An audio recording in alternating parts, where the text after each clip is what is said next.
Welcome, everyone, to this webinar titled GEODE Series Webinar, The Heat is On, Smarter Geothermal Plant Operations, Lower Costs.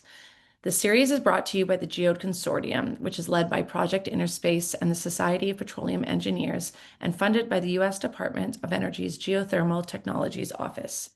My name is Haley Allen, and I'm your facilitator. Please note we are recording this call and we muted all lines. Today's event will last up to 90 minutes. We encourage you to ask questions throughout. Simply click on the Q&A button at the bottom of the screen. It's now my pleasure to welcome our moderator, Gabrijel Grubac. Gabrijel Grubac is responsible for design, implementation, and analysis of completion projects across various settings, including oil, gas, and geothermal projects. He has extensive experience through completion and stimulation projects offshore and onshore, conventional and unconventional, in the USA, Saudi Arabia, UAE, Romania, Hungary, and Oman. Gabrijel currently focuses on geothermal energy, particularly in enhanced geothermal systems, EGS, and super hot rock geothermal reservoir creation. His work in this field involves the planning, design, and implementation of advanced completion techniques aimed at maximizing heat extraction and extending the operational life of geothermal reservoirs. He is also involved in developing technology roadmaps that enable the practical application of super hot rock geothermal energy, pushing the boundaries of what is possible in the industry. Gabrijel serves as the membership chair of SBE Romanian section, Geothermal Technical Section Program Chair, and leads the special geothermal talks in the effort of expanding geothermal education along with many collaborators across Europe and beyond. I'll turn it over to you now, Gabrijel. Thank you, Haley. I would also like to thank the GEODE Consortium for the support to develop this event. And am I now pleased to introduce our speaker today, Pejman Shoeibi Omrani. Pejman is a senior scientist, leads the production optimization and AI disciplines at TNO Energy, a material transition unit. With almost 15 years of experience, he pioneers digital technologies in geoenergy systems, flow assurance, and data-driven decision support for real-time production enhancement across sectors like oil and gas and geothermal energy. Notably, Pejman leads national, European, and international projects, collaborating with several energy companies. Pursuing a PhD at Wageningen University, Pejman holds a master's degree from Delft University of Technology with over 20 publications and prestigious awards. Pejman is an SPE Distinguished Lecturer for season 2025-2026 on the topic of geothermal energy and data. He actively engages in community service and holds key roles in SPE International, Chair of Production Optimization Workshop, Committee Member of ATCE, Offshore Europe Geothermal Workshop, SPE Netherlands Digital Officer, and Energy Reinvented Community. Pejman, you may begin. Thank you very much, Gabriel, for the introduction. Good morning, good afternoon, good evening, everyone who is joining online or going to watch this video later. And also thanks for the opportunity that I can give this webinar on my favorite topic of geothermal plant production and operation. The title of my talk is going to be "The Heat is On." And I think that's very important that we would like to use geothermal energy and the heat should be on, but we also need to keep it on.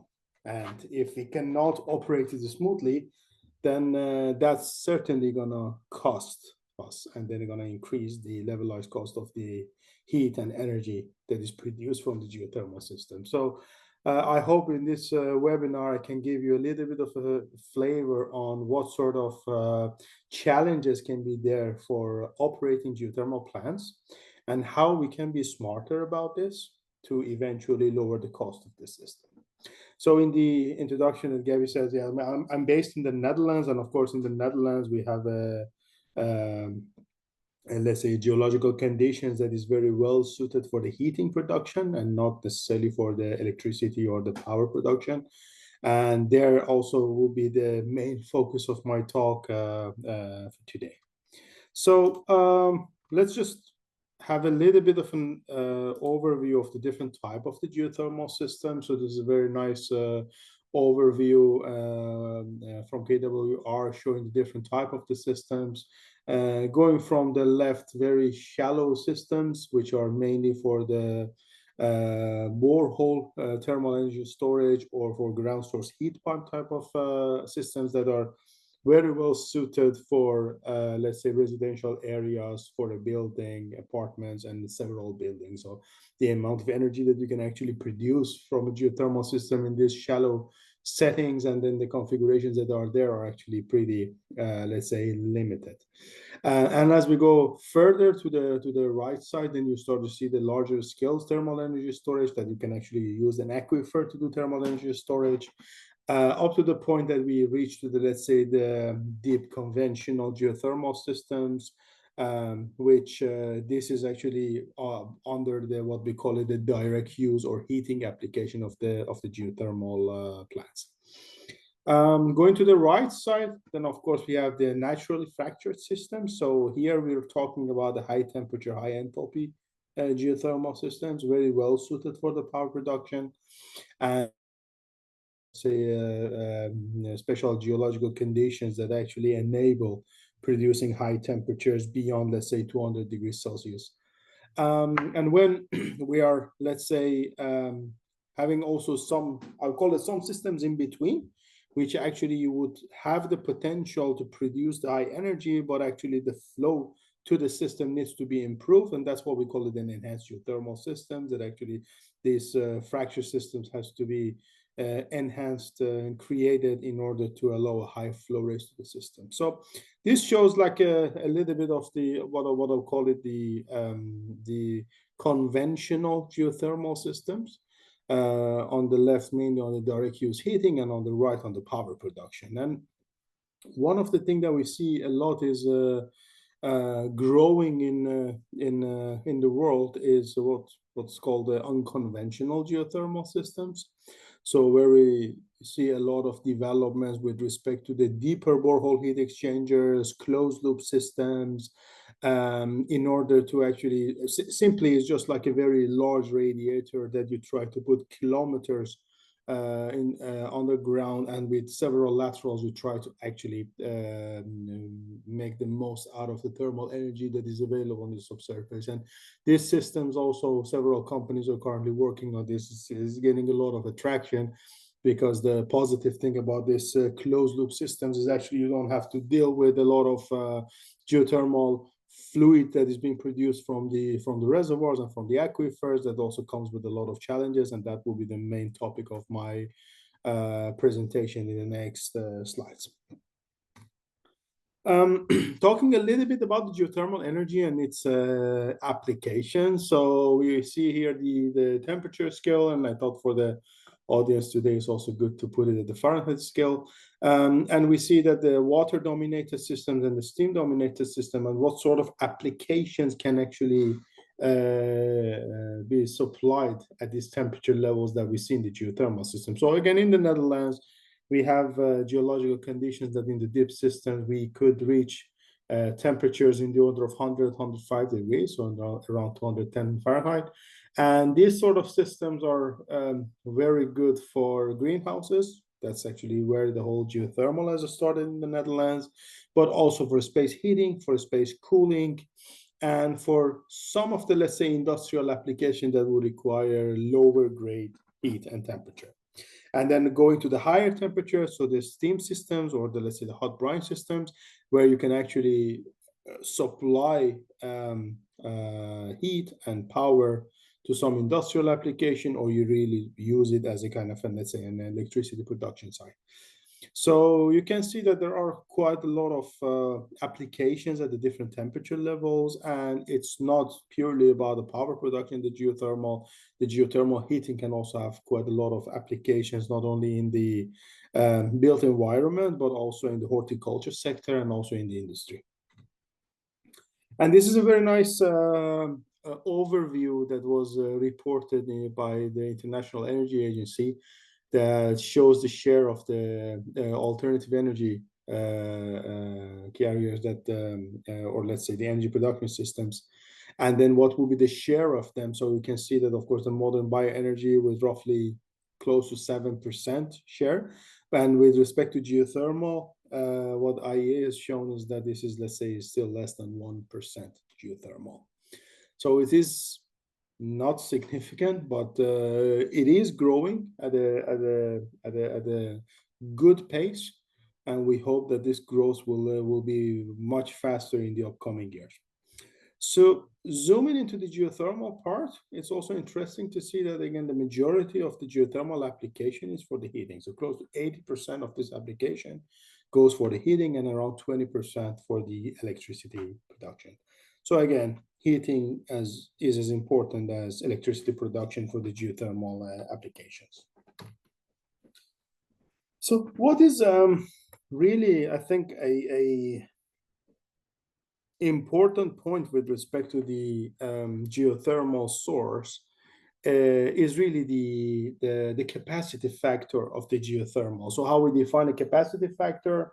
This is a comparison between what would be the maximum possible energy output from the source and what was the actual energy output that was there. And then by dividing these two numbers, you can actually get the capacity factor. And looking into this energy sources that also was in the same report by IEA, what we see is that the geothermal has a significantly higher capacity factor compared to the other sources like bioenergy, like solar and offshore wind. And I think solar offshore wind was already very clear because of the intermittency and not availability, let's say 24/7. And this is, let's say, I think one of the winning argument with respect to the geothermal, that the capacity factor of this source is way higher compared to the other alternative energy sources that is also reported in this graph. So that's that said, and if we want to consider that the capacity factor and then let's say this availability of the geothermal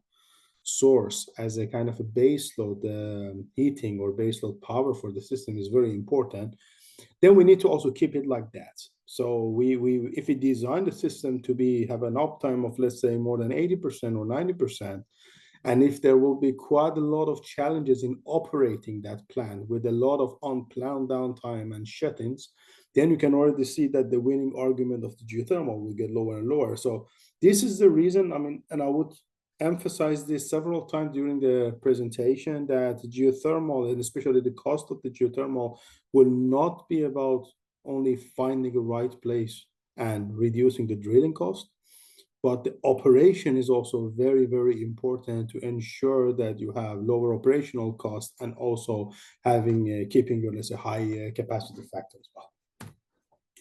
So now I'm slightly trying to go into the operation, and then first we have to show what sort of system needs to be operated. I keep it very short for the power production systems, and then we'll deep dive into the heating production systems, which is the main topic of my webinar today as well. So for, let's say, the power production system, there are different type of cycles that you can have. Here I show two of them, a single flash and a dual flash, meaning like you have a production well and you have an injector well. So the production well, you're producing the hot water or steam. In this case, you actually go for the first flash in the first separator, and then the gas or the steam that you're producing is going through the turbine. You generate the electricity, and then the cold fluid is being injected back into the same reservoir. And then this is also something that you can do it in two stages. Have a high pressure and the low pressure separator. So actually using the both steam coming from the two separators at two pressure levels is combined into the turbine in order to give you the maximum output. So in this type of, let's say, power production system, the way that it's being operated, the same working fluid from the, or let's say the geothermal fluid that you're producing is going through your electricity production cycle, and then after cooling it needs to be re-injected into the reservoir.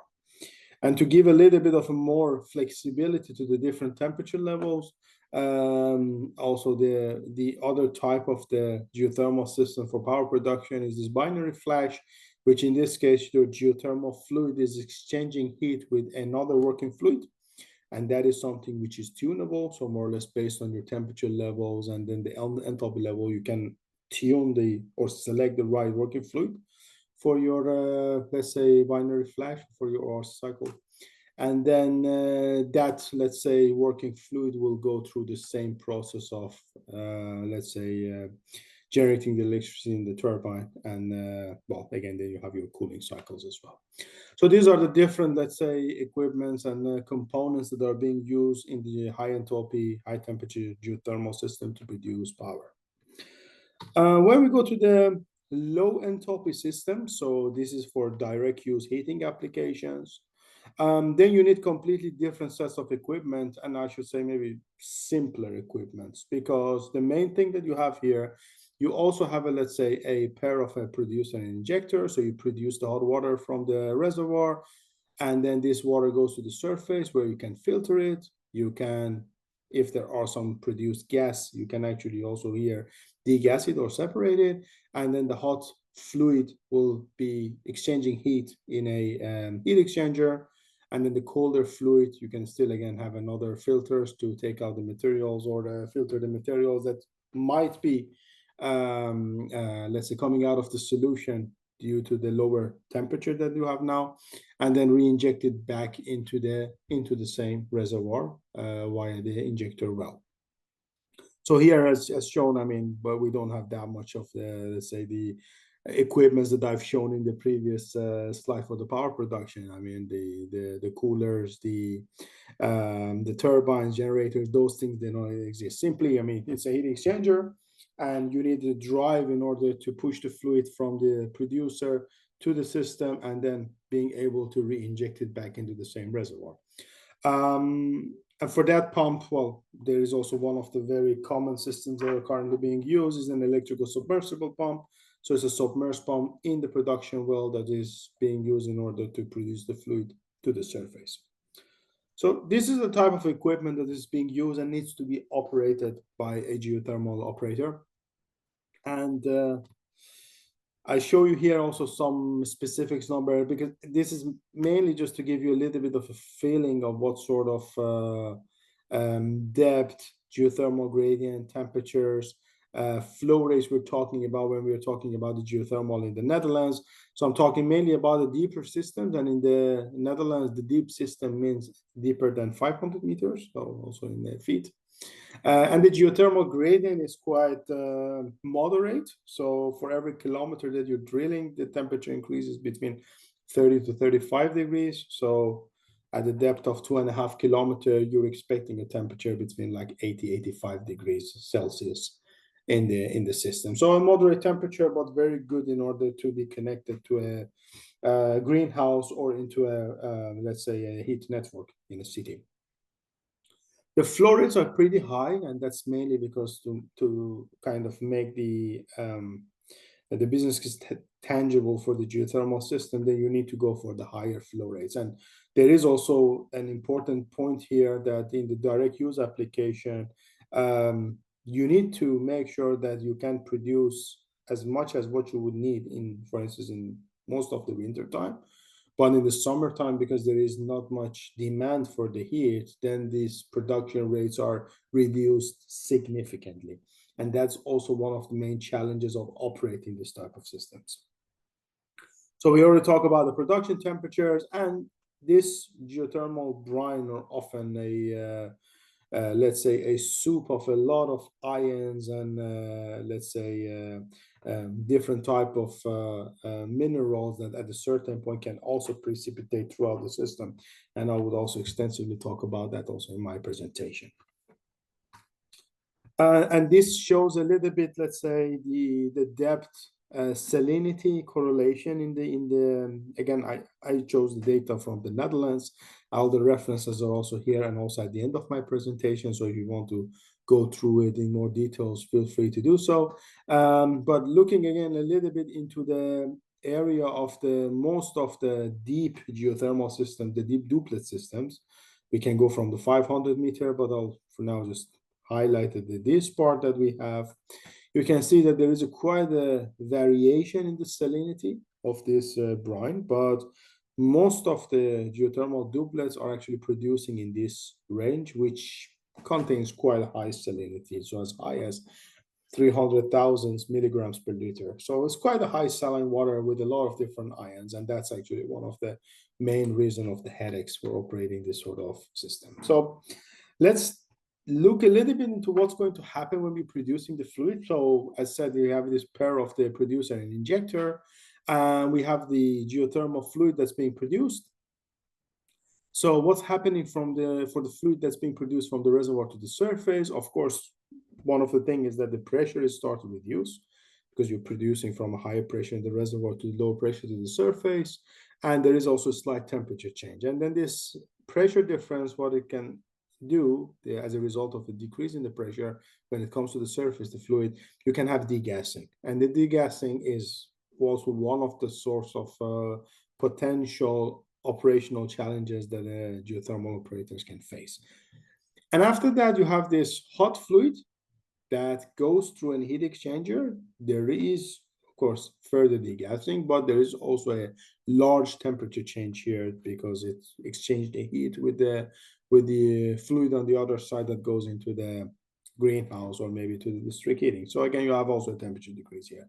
And then the cold water is being injected back into the reservoir. So here you have, again, another temperature change for the fluid that's been traveling into the transferring into the reservoir, and then that cold fluid will, let's say reaching the reservoir. It is the same fluid here that has been already in equilibrium for years, and now we are producing this fluid. It goes through a lot of conditions that it has not been seen in the past. So it starts to see temperature changes, pressure changes, and then after that, again, the temperature increase, pressure increase. And this can give a lot of, let's say, if you look into, for instance, a solubility of some ions in the system, it goes through a lot of changes because of the temperature and pressure change. And since you get some degassing, potentially also the properties of the fluid also starts to change. So that's kind of for setting the scene of why we get a lot of production and operational problems in these systems. So two main things here. As said, in the direct use application for the geothermal system, since these geothermal plants are very close to the demand point, then their production should also follow the demand profile. So this shows a volumetric flow rate produced by an ESP in the geothermal well. And you can see that during the winter time compared to the summertime, there is almost a factor of 6 different in the production rate that is there. So if you want to design such a system, choose such a pumps that can have such a wide range of an operation and still remain integral and efficient, well, that is going to be a challenge. So this of course a very important angle for the operation of the systems. And then the second thing is that as a result of this temperature and pressure changes, there are also a lot of fluid chemistry challenges, what we call also flow assurance challenges that can happen in the systems, clogging of the filters, scaling in the system, corrosion in the system, and this can eventually lead to a lot of unplanned shutdowns and eventually increasing the cost of the geothermal plants. So there are a very large list of the operational problems, and here I just mentioned a few of them: scaling, corrosion. There can be clogging in the system, whether close to the well or close to screens, in the pumps or in the filters on the surface. The gas can be produced. We have naturally occurring radioactive materials, norms that has to be handled safely. So for a geothermal operator, mitigating these challenges means increase in the operational expenditure, in the OPEX. Looking into the literature, one of the things that keeps being mentioned, and also in a lot of academic publication,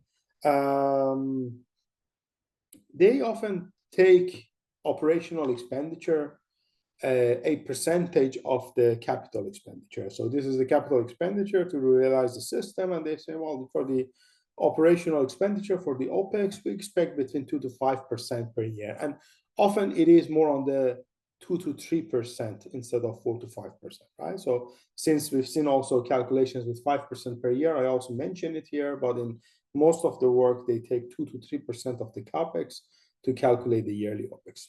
And we wanted to challenge this assumption. So one of the things that we've done also, we started to really extract data from the operators. We had interviews with the operators, and looking into actual cost that has been paid for several years of the operation, and a lot of unforeseen things because of, let's say, some operational problems that was in the system. And we look into the actual numbers that were there. And here I call it an operator, a 1 and 2, and this, of course, a mix of several operators.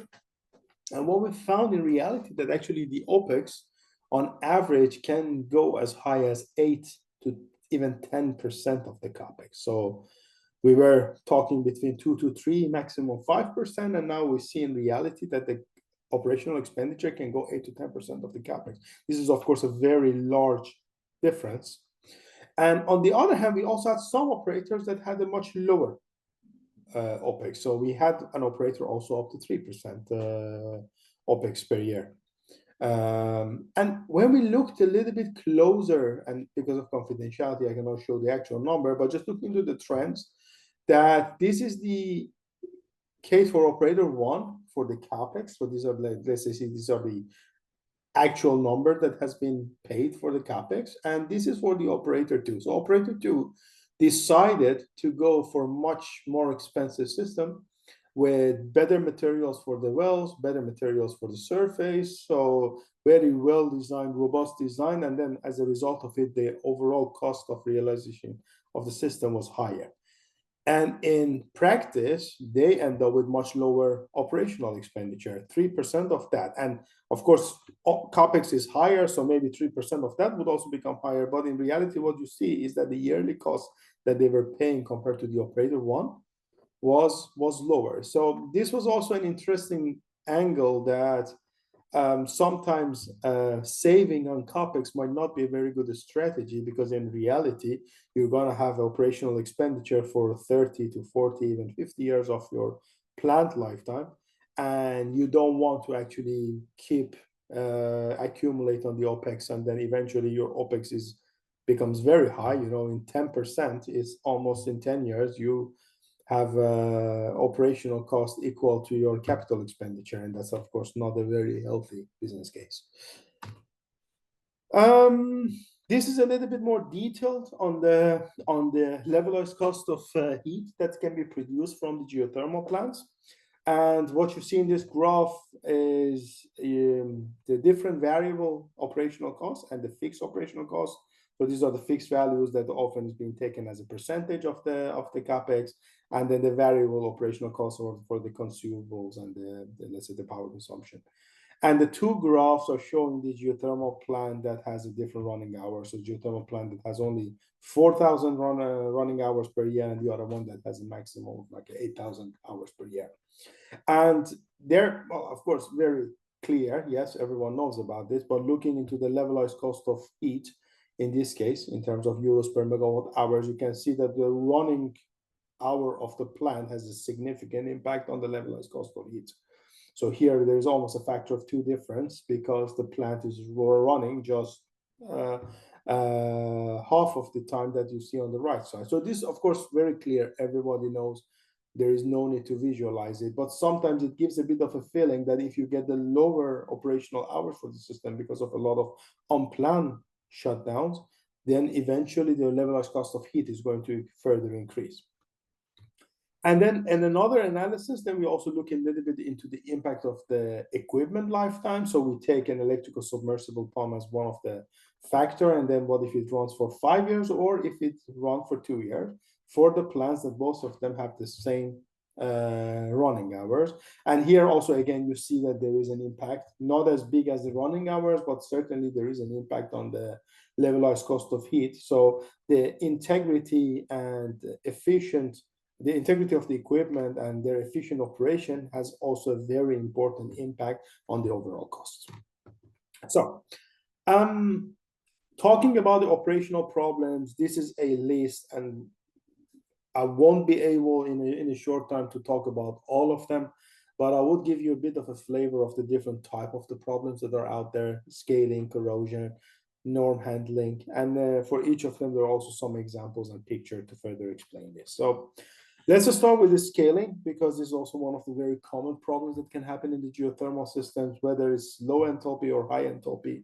mainly caused by the, let's say, the dissolved components that are in the geothermal brine, and as a result of a change in the pressure, temperature, pH, or some operating parameters on the geothermal fluid, then they can actually precipitate, because they would exceed the solubility, and then if they find a favorable location to precipitate, they will precipitate. And accumulation of this material, of course, can lead to clogging and blockage of the system. And there are different types of the scaling, carbonate scaling, sulfate scaling, different types. I'll just give you a few examples of some of the common ones. One of the most common ones are the carbonate scaling that can happen in the geothermal systems. So this is the calcium carbonate that is very common. And the interesting thing about this sort of carbon scaling is that their solubility, so the calcite solubility, at higher temperature decreases. Yeah, but the main cause of the precipitation is when you start to produce this hot fluid from the reservoir to the surface. As a result of the reduction in the pressure, if you get CO2 dissolved in the water, what will happen is that the solution of this CO2 can form carbonic acid. So it can form carbonic acid. This carbonic acid can be dissociated into the, let's say, the bicarbonate ions and the carbonate ions. So you have these two, let's say, components over there. And then this pressure reduction, which means that the CO2 starts to exhale from the geothermal brine. What happens is that the water starts to become less acidic. Yeah. So if you get more CO2 in the water, lower pH. If the CO2 starts to leave the water or exhale from the water, then the pH starts to increase. So that whole balance that you had for the carbonic acid and this dissociation starts to change. And then if that pressure reduction continues, then you start to get the reaction goes more towards this direction, which means forming more calcium carbonate. This sort of calcium carbonate precipitation often is being observed in the hot site, so in the production well, mainly because of that, let's say, solubility that we were discussing about. And if there are mitigation in a way that you can actually keep the CO2 in the solution, then this problem will be resolved. So already by saying this, very simple way to mitigate this problem is just by keeping your system under pressure. And for CO2, you don't need high pressure. If you go into, let's say, 4 to 5 bars, you're already at the safe limit that this CO2 will stay dissolved in the water, the pH stays intact, and then you won't get a calcium carbonate in the system. So this became one of the very common practices for minimizing the calcium carbonate in the system. The other types are the sulfate scaling. So here, one example of that is the barium sulfide, or known as the barite. And here, the type of the mechanism behind the scaling is very different. This often happens at, let's say, when you get the lower temperature. So because that directly has an impact on the barite solubility. So by dropping the temperature, the barite solubility decreases.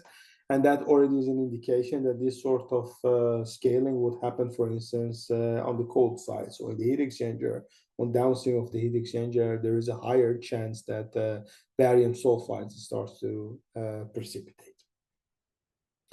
And another one, which is also, again, a common one, and it can give you different type of problems, is the scaling caused by the heavy metal ions that are dissolved in the water. So what sort of ions there are? Lead, copper, manganese, iron, in some cases mercury. And these heavy metals that are actually dissolved in the geothermal brine, they have quite a poor solubility. And yeah, some of them also have safety risks because of the being toxicity or even radioactive, which we will get to that. And when they reach, let's say, an oversaturation state, they started, because of some electrochemical reactions with the piping materials, and they started to actually precipitate on the metal surfaces that can be your casing, well tubing, or even on the surface facility. This is on one hand is a problem that of course you start to get the precipitation, which eventually can give you some blockage.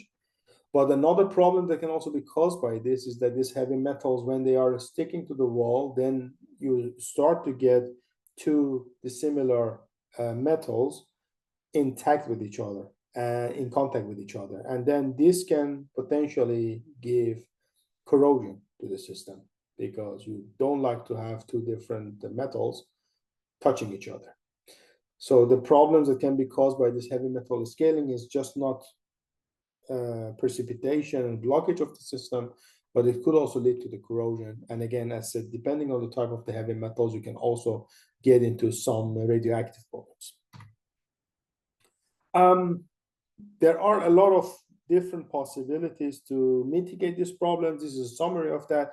It can also be found in the reference below here. It's a book chapter that has been published in February.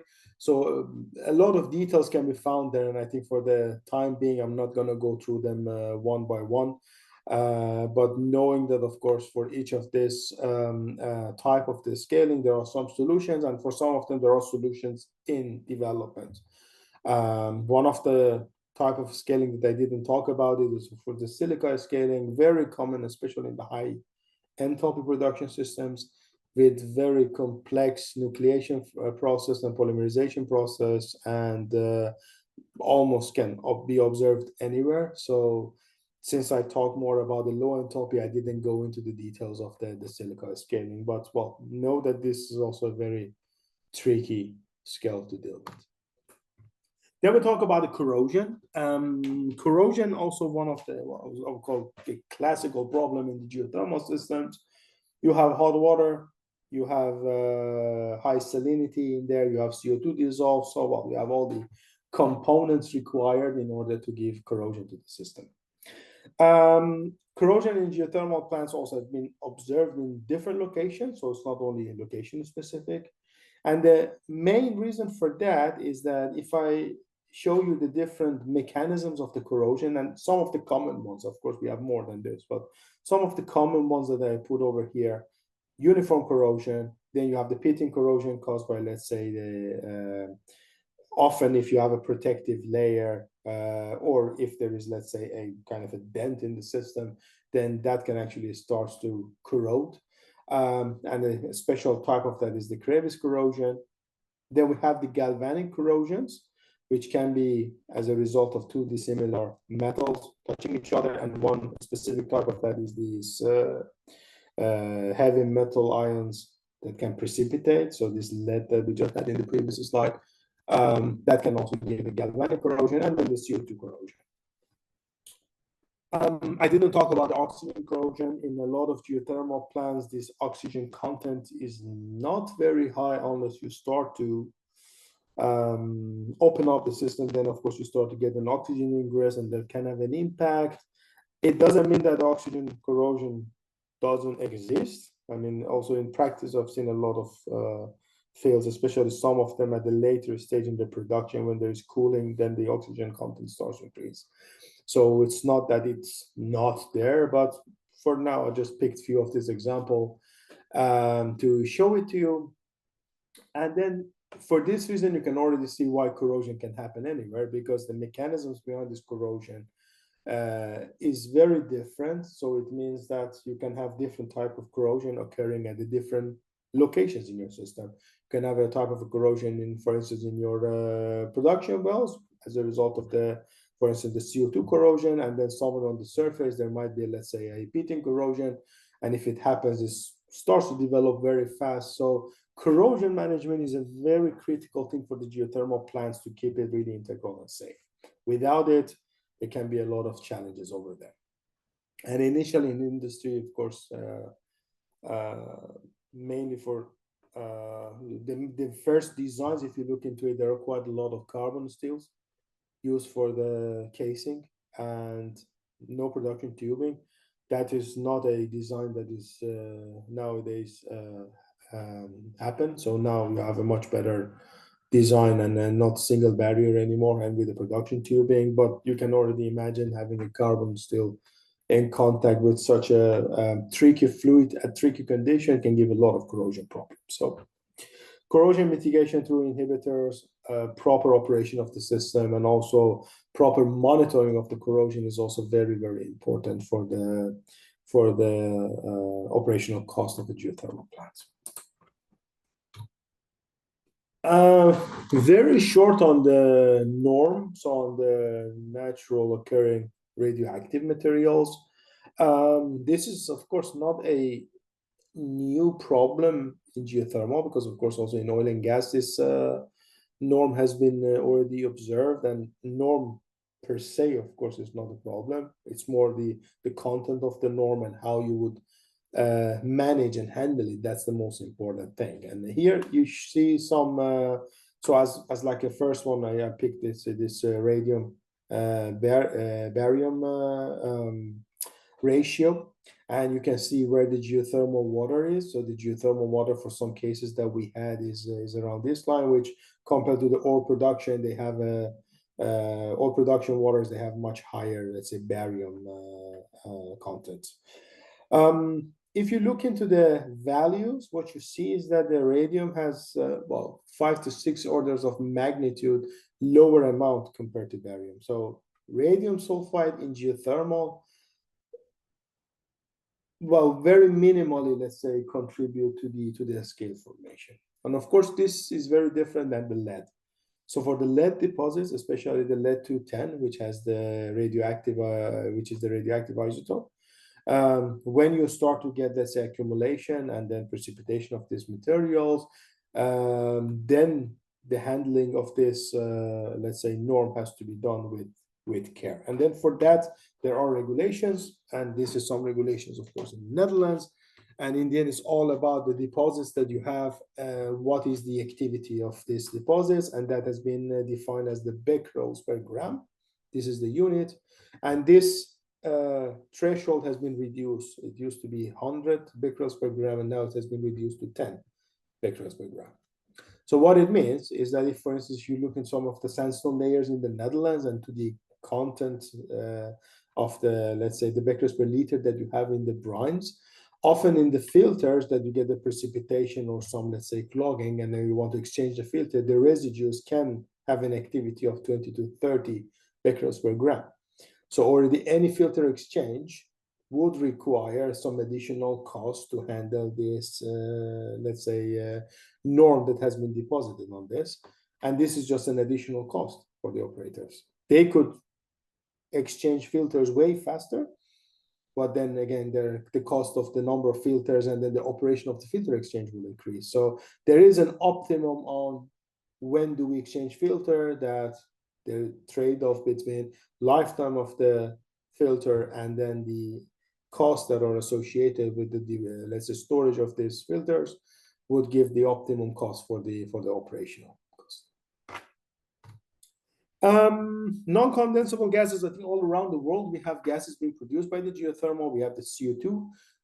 In the Netherlands, and I'm showing here, of course, because of the onshore gas fields, the fraction of the, if you look into the fraction of the methane compared to the CO2 in the Netherlands, it's mainly the gas that's produced by the geothermal is methane, and in other places in Europe, or it's dominated, let's say, by CO2. And CO2 per se is a corrosion risk, but then for the methane, then there should also be a safety cautions for that, in order to make sure that that would be handled safely.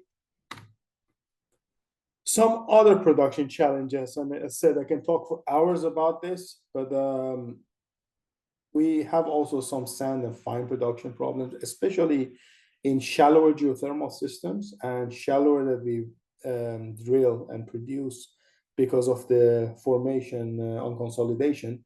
There is a higher chance of getting sand and fine into the system, and if the system has not been properly designed, or if the completion and the screens are not properly sized and selected, then those sands and fines start to get into the wells, get into the surface equipment, and come up with a lot of end up with a lot of operational costs. So this again would require a very good review of the design and operational practices to minimize sand and fine production. And finally, injectivity decline. It is not a problem that can be caused by one factor. It can be because of the clogging, it can be because of some microbial activities. It is also pressure temperature dependent, right? So if you look into the geomechanics of the near wellbore, depending on at which rate, at which pressure, and at which temperature you're producing, there could also be some impact on the injectivity, which of course for that in the Netherlands we have like very clear guidelines on the maximum injection pressure. So those things are there, but the injectivity can also change, and usually some injectivity decline is being also observed in the system. So I want to give you some useful references on this operational problem, because there are lots of materials already available on how you can model this, how you can estimate it, monitor it, and mitigate it. So I would certainly recommend this Perform Geothermal project, which there are very nice guidelines on minimizing the scaling and corrosion. There has been an AeroNet project that ended up with a very extensive workshop called that's now summarized in the report called Opera Report: Operational Issues in Geothermal Energy in Europe.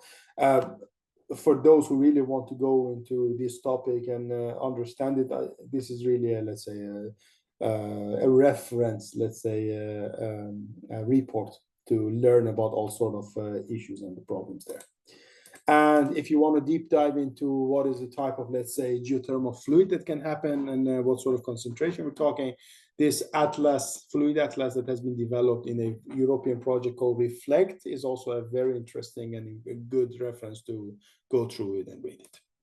So the title of my talk was, of course, a smart geothermal operation. Being smart or intelligent, I would like to give it a bit of a definition. And I like this definition by Stephen Hawking that says intelligence is the ability to adapt to change.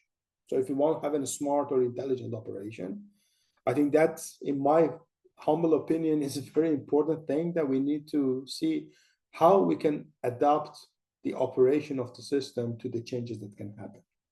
What are those changes in the geothermal plants? Is of course the variable demand that we have. We talk about this demand that we have in the geothermal systems for heating purposes, and these systems, the production have to follow the demand directly. So that is one thing that has to be taken into account. And on the other hand, as a result of the change in the equipment, as a result of the change in the fluid properties and the demand that you have to adjust into it, there would also be some operational problems like scaling and corrosion that can happen. So if we do not, let's say, take into account these sort of issues, and this would mean for me would be a life of a geothermal operator. So by the time they know how they should operate the system, they get a new corrosion problem, they get a new scaling problem, and then tomorrow they have to supply heat at a different rate. So let's see how we can help these operators to come up with this optimum scenarios to deal with these problems. And I personally believe that digitalization is really an enabler for that. And to be specific for this, it is a digital twin. So digital twin as a digital replica of your actual assets. So this is a geothermal plant. You can see, oh, I can make a digital replica of this, not only for a 3D model and a visualization to go around it and a fancy and nice, but also a digital object and a simulator that can simulate what is happening in the system. And if you can create a automated data exchange, that the data from the physical assets in real time is connected to the digital object, and any decision that you make in the digital object is in the end fed back into your physical object, in that way, you can see how your system is currently operating. You can run different scenarios to see what is the optimum way to operate the system. And then you can either automatically control the system or bring that suggestion to the operator so that you can support the operator with the operational decision that needs to be made. So in that case, thinking of a digital twin for the geothermal operators that can look into the current status of the system, use the models of the geothermal components in the system, and then monitor how, for instance, corrosion is evolving in the system, how the scaling is evolving in the system, where could be the critical location for scaling and corrosion, and overall with that, make the best decision. So I think with this, I want to make one concluding example and then finalize the webinar. And as an example, I take an electrical submersible pump because these systems are quite common in oil wells. We have like decades of experience how to operate the systems, and very similar ESPs, at least in terms of, I would say, the general design. We are adopting it from oil wells to geothermal wells. The sizing is different, of course. The horsepower of the pumps are different, but now those experiences that we've made in oil wells operation, not all of them were transferred into geothermal, and some of them are also not transferable to the geothermal. But as a result, what happened is that we started to observe more frequent failures and faster degradation in these geothermal ESPs. So if you imagine that that ESP is there with the cost associated with the maintenance and also with the replacement of the pump, suppose that and yeah, this is, by the way, some numbers for you. So this, on average, the run days for the geothermal is 2 years, but there has been also example of 9 days. So some of the longest run days is around 2,000 days, but the average you see is around 2 years, which certainly can be extended. And I worked on the ESP data from oil fields, and you see on average they are higher in this. So could be specific examples or some formation that you get the lower lifetime, but when I looked into a very large portfolio of the ESPs in oil wells compared to what we have in geothermal, I think we are between half a year to 1 year different in geothermal, and we are on the shorter run lives. So okay, let's design let's say a digital twin for an ESP of a geothermal system. Let's get the historical data to create a base ESP and well model with all the chemistry around the fluid. And then what you can have is that you can start to bring your real-time data. So this is now how the system is responding. These are the current pressure and temperature and flow rate. And then bring those to the models, and then gives suggestion to the operator how good or bad your ESP and production is performing through some indicators. It's as simple as that. We have all this knowledge already from, we call it the digital oil field, right? So this is already there from oil and gas experience. And why not adopting this for the geothermal? And of course, this is one of the cases that has been done. A public report on this is also available. But by integrating these workflows for a geothermal ESP and testing how much actually you can have some predictability on the failures of the ESP, and for that I would like to bring your attention to this graph over here. One of the things that you can see is that this is an ESP vibration, and this is the mismatch between the expected vibration and the actual vibration. For monitoring the vibration, we use a machine learning model for this. And one of the things you can see that the ESP that has failed in January this year already showed some high vibration, more than expected, even 6 months prior to the failure of that pump. So if the operators would have actually used this sort of workflows, maybe not 6 months, maybe 5 months, 4 months, 3 months, maybe even a month in advance, some were already here. They were super sure that, oh, there is a systematic increase in the vibration and also in some other parameters that, again, for this webinar, I'm going to keep it very short and only show this one. But it showed that between 3 to 6 months, you have some predictability about the ESP failure. And that is very sufficient to give you time to act and at least, order your pump in time. So this can save a lot of time for the operation. And I think in this case, this digital twin and the use of the data, bring it with the domain knowledge that we have from the system combined, can really help geothermal operators to improve the geothermal operation. And we should not forget that these sort of techniques and technologies have already been developed and adopted in the oil and gas industry. So that a step from oil and gas to bring it into the geothermal operation should go very smoothly. So some take-home messages on what I showed you. So geothermal energy, if you look into the source, it gives you a lot of possibilities for the heating, power production, but also for cooling. And that's something that I didn't even mention in the webinar, but there are lots of interesting examples of the geothermal cooling as well. I think the technologies that we have for extracting and utilizing geothermal heat, that has already been around. I mean, geothermal heat harvesting is also already from decades ago that was around, but we are keep innovating and improving the way that we can harness the heat, and we can utilize the heat at some locations that might not be also geologically very favorable, but that heat in the subsurface exists. So how we can access this, and how we can access it in a, let's say, an affordable way, or in a way that the business case makes sense. I think that's the most key for the geothermal industry. Operational expenditure, that was the main topic of my webinar. So hopefully I gave you some ideas and some numbers to show that operational expenditures is as important as drilling cost, capital expenditure, material selection. And it's very good to be thorough for the design of the system, but let's not save too much cost over there, because eventually it would give you a good saving in the first year of the operation. But if you look into the 30 to 50 years of operation, that can have a very big impact on the business case of the geothermal plant. And I think for that, innovation and digitalization will be really key enabler.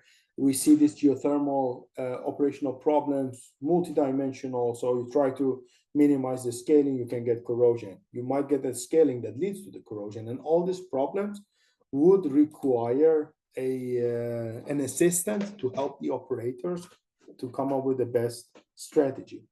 And I think digital twin can be a way to go forward for this, to make the geothermal operation smarter, more intelligent, and also more cost effective. So thank you very much for your attention. And also it will be very good that in case you would like to know more about the graphs that I show, there is a list of the references for the pictures that I use, and also some of the materials that I've used. So feel free to go through them. And your opinion also matters. So it would be great if you have some feedback about these webinars and all the GEODE series webinar. Well, feel free to scan the QR code and let us know your opinion. Thank you very much for your attention.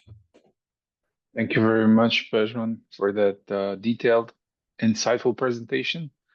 We are now going to move to the Q&A session. For the attendees, there's a Q&A box where you can put down your questions for our speaker.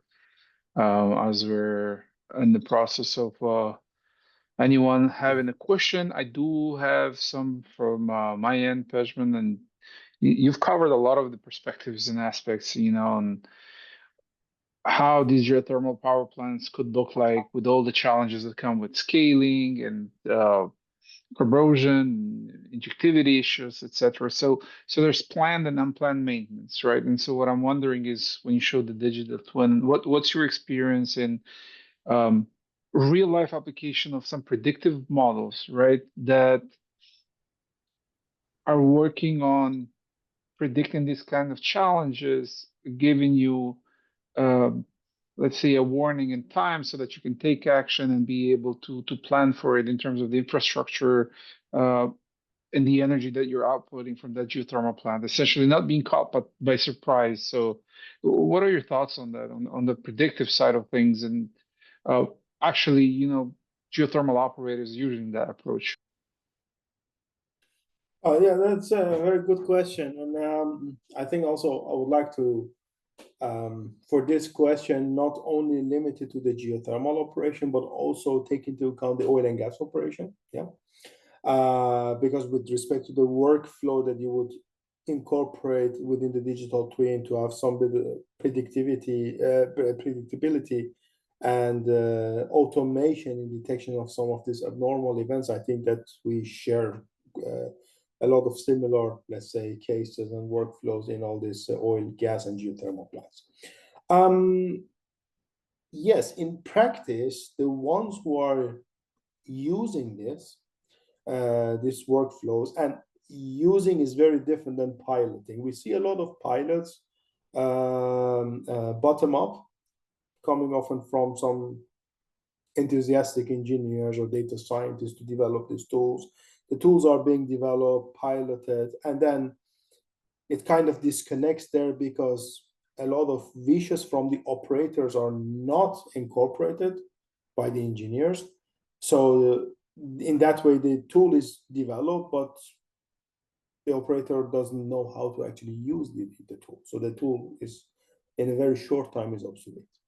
But for the cases where really the wishes of the operators are incorporated in the digital twin, so they say, oh, I want to see this, I want to automate that process. There you see that the uptake is much faster. And that, for instance, just an example of a recent projects that in the Netherlands is currently going. Two of the major operators are part of this initiative for the digital twin. And there is a very constant communication between the development team and the geothermal operators, with some frequent release of the different functionalities of these operators, and they can provide feedback. So, well, you made this injectivity. I don't see that how it can help me. Or I mean, I now have this ESP failure prediction. Oh, actually, I managed to actually predict something 3 weeks in advance. And in that way, you can keep developing, updating, and make something that is fit for purpose and can really be used by the operator. So these tools have a lot of capabilities. They can do a lot. It can help a lot. I think that part is already proven. But the main thing is that it should be fit for purpose. And the operational insights and the way that the operators work and like to see things has to be integrated. Otherwise, the tool is not going to be used. But an interesting follow-up to your answer is you talked about operators having tools, but maybe not being able to use it. Do you think that there is a gap in terms of the education segment of the involved personnel on how to use these kind of tools? Do you think that the industry is lacking that is there a gap in there? So, certainly, I think, and that I will take it beyond the digital twin. I think for a lot of digital technologies, and also make it a bit more, let's say, towards even AI, how to use it, how to integrate it within our daily jobs or an operator daily job, that requires significant training. So they should feel comfortable, and a lot of operators are comfortable touching the equipment, turning the knob. So that let's say physical presence, looking into the equipment, and being able to kind of play with the different control knobs is the way that they feel they are in control. And now you say, oh, we don't need to do that. There is this computer. There is like 20 different monitors that you can go through it and see how the things are working. And for them, they're not feeling comfortable. So that education of how, first of all, how you should develop those tools to make it intuitive for them, that they feel connected and they can work with it. That's on one hand. Second thing is that they could also be more up and running and being educated, not only on the domain side, but also on the digital side, how to interact with these tools. So I think the both angle is very important to have a successful implementation for these tools. All right, thank you for that. Do have a couple of follow-ups too. You had talked about carbonate scaling, right? So keeping the system under the pressure. So how easy is that in reality in the field? How easy is it to keep the system under pressure? I hear about these challenges from different operators, and you brought it up. So how easy is to do that to keep the system under pressure, and how, let's say, expensive would that be to prevent any kind of scaling and then having to go into some kind of remediation work for descaling? Yeah, so let's say operating the system at high pressure will not remediate all the scaling. There are like few types. I showed the calcite scaling. And for that specific case, as I said, well, they were operating, for instance, at 2.5 bars, and they saw already by operating at 4 or 5 bars will minimize the calcite precipitation. And then most of the equipments that have already been in place and been used in a lot of geothermal, let's say, surface facilities and equipment, they have that pressure rating. So there is no need to go for very expensive materials or let's say high pressure equipments over there. So already the general design that was used for the 2 bars surface pressure can very well handle 5 bars, even can very well handle a little bit higher than that. So in that ranges, if you're talking about, it's not really an issue. But this is of course for the CO2, because CO2 is much easier. You can dissolve it much easier in the system. If there are other gases that we want to keep in the system, that would require you to go to the much higher pressure, right? So especially like also there are these cases that they're not putting any separator in the system, so they want to keep the gas in the, let's say, in the loop. So in that way, then the same, let's say, gas combined with the cold liquid can be injected into the reservoir. And for those, then you really need to go to the elevated pressure, like 15 bars or maybe 20 bars. And if that is already in the design, yes, it means that the design will be slightly more expensive, of course, at the cost of not having a separator. So you're saving some cost over there. But what is very important is that your operational scenarios and strategies would also be slightly different. It has to be done with care, because now when you do shut-in, when you want to do maintenance, then you have a system under pressure.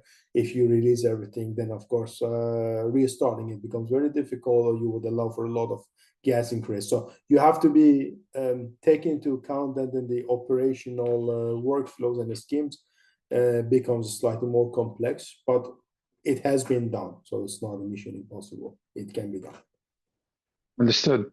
I find that very intriguing when you're looking at the scaling issues, that it's surface and then subsurface. And so basically being able to pinpoint and prevent these points is, I think, super important. I do have an additional question for you. We don't have questions from. So the last question that I would have is, look at the real-time adjusting system that will track and calculate, like OpEx, CapEx. You were talking a lot about the economic models. Do you see a near future where you could work on this, where you see operators using these models real time, being able to adjust prices as operations are happening in terms of remediation work, geothermal plant, etc.? That's an interesting aspect. So I mean, for of course, for those real-time calculation, the main focus so far was on the performance of the equipment, production rates, volume, so the things that are important for the operators. And then those operational expenditures, those sort of things, of course, those are the translation of the same data, but then maybe for the engineers and for the site manager. So we haven't done it, but I think that's a very interesting angle to also consider and think about. So well, thanks for giving some ideas and suggestions for future work. Yeah, because what I've heard is, at the beginning, we look at the CapEx and the estimated OpEx of a project, starting the project, running the geothermal project, having the geothermal plant in place. But then the whole point of optimization, as you mentioned earlier, you talked about intelligence and adapting to change, right? Would be how dynamic can you be in tracking that cost and improving real time? And I would think there could be some future for some kind of approach like that, right? Yeah, certainly. Very good. Great. Thank you very much, Pejman. We do not My have any pleasure. additional question in the Q&A session. So with this, I will pass it over to you, Eli.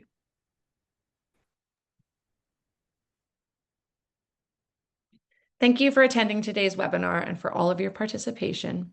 Please use the QR code on your screen to complete a brief survey about today's presentation. Have a wonderful day. Thank you.